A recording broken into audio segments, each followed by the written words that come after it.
राजस्थान, मध्य प्रदेश और छत्तीसगढ़ में सीएम को लेकर अब भी बीजेपी में मंथन जारी है। तीनों राज्यों के लिए पर्यवेक्षकों की नियुक्ति कर दी गई। ऐसे में संभावना जताई जा रही है कि 48 घंटे के बाद तीनों राज्यों में नए सीएम की घोषणा हो जाएगी।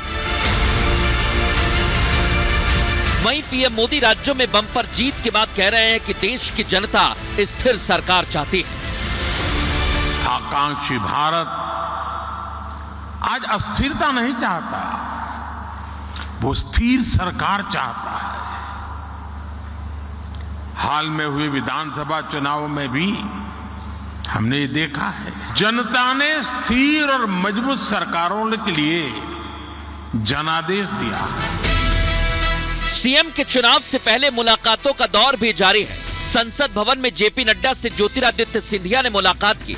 ज्योतिरादित्य सिंधिया को भी सीएम चेहरे के तौर पर देखा जा रहा है, लेकिन 3 राज्यों में सीएम के फैसले में देरी से कांग्रेस लगातार बीजेपी पर तंज कस रही है। बीजेपी के शीर्ष नेताओं पर सवाल उठा रही है। सीएम के ऐलान में देरी को लेकर बीजेपी ने विपक्ष को करारा जवाब दिया। पर्यवेक्षक तो एक प्रक्रिया का हिस्सा है, वो जाएंगे और विधायक दल की मीटिंग करके कौन मुख्यमंत्री बनेगा वो तय कर देगा। रायपुर जाएंगे, वहां पर जाकर विधायकों से बात करेंगे, अलग अलग बात करेंगे। जो उनका निर्णय होगा उसको केंद्र को अवगत कराएंगे और केंद्र जिस पे सुझाव देगा और उसकी घोषणा की जाएगी। हमारे यहाँ सब सर्वमान्य होता है। सब 3 राज्यों में सीएम के चुनाव को लेकर विपक्ष सियासत में जुटा है। वहीं बीजेपी 2024 की तैयारियों में लग चुकी है। ऐसे में सवाल यह है कि 5 राज्यों के नतीजे आ गए हैं, फिर इंडी गठबंधन क्यों सीएम चेहरे को लेकर सियासत कर रहा है? सवाल यह भी है कि क्या विपक्ष के पास 2024 के लिए नीति और नेता नहीं है? और सबसे बड़ा सवाल ये कि राज्यों में हारने के बाद क्या इंडी गठबंधन ने 2024 से पहले ही सरेंडर कर दिया है?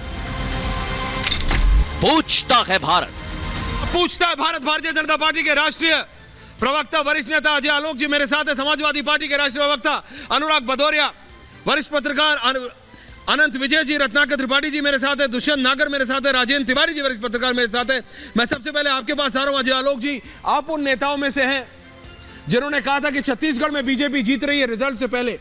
तो विपक्ष के कई लोगों ने सवाल उठाया था, अरे छत्तीसगढ़ में कहां, पता नहीं। छत्तीसगढ़ में जिस तरह से बीजेपी नंबर्स लाई है वो दिखाता है कि प्रधानमंत्री की पॉपुलैरिटी को ये लोग समझ नहीं पाए। अनुराग भदौरिया बाबा से ही मतलब क्या मैं कहूं, मतलब उलझे हुए हैं इतना कि प्रधानमंत्री की पॉपुलैरिटी और उनपे जो जनता का ट्रस्ट है उसको समझ नहीं पा रही। माफी चाहता हूं, आप लोगों को वेट करना पड़ा थोड़ा सा। जी अजय जी।